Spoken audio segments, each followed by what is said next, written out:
పూరా లోకల్ రాజ్యాంగ రూపకల్పైనటువంటి డాక్టర్ బాబాసాహెబ్ అంబేద్కర్ ను అడుగు అడుగున ఏ రకంగా అవమానం చేస్తుందో పెద్దలు చెప్పారు. కాంగ్రెస్ పార్టీకి రిజర్వేషన్స్ ఇచ్చేటువంటి ఆలోచన నచ్చలేదు నెహ్రూ గారికి. బహిరంగంగా ఆయన ముఖ్యమంత్రులకు ఉత్తరం రాశాడు, ఈ రిజర్వేషన్ అమలు చేస్తే ఇబ్బందులు వస్తాయని నెహ్రూ గారు. ఆ కోపంతో డాక్టర్ బాబాసాహెబ్ అంబేద్కర్ రాజ్యాంగ నిర్మాతగా ఆయన ఆ రోజు నేతృత్వం వహించి రిజర్వేషన్ పెట్టినందుకు నెహ్రూ గారు కోపం వచ్చి ఆయనను అడుగున అడ్డుకునేటువంటి ప్రయత్నం చేశారు.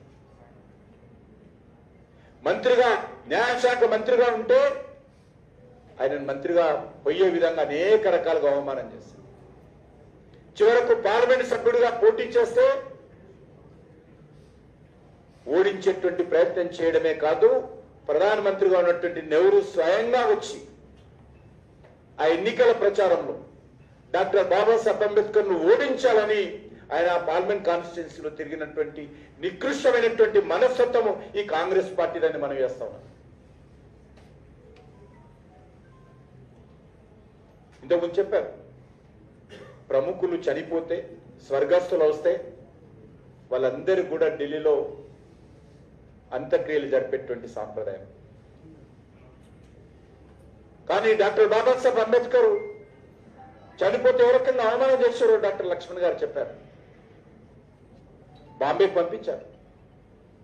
ఆ ఫ్లైట్ ఛార్జీలు కూడా దాని బిల్లు బాబాసాహెబ్ అంబేద్కర్ యొక్క సతీమణికి పంపించింది.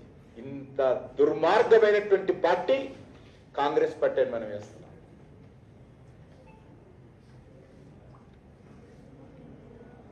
ఈరోజు పార్లమెంట్ సెంటర్ వెళ్తే అనేక మంది విగ్రహాలు, ఫోటోలు ఉంటాయి.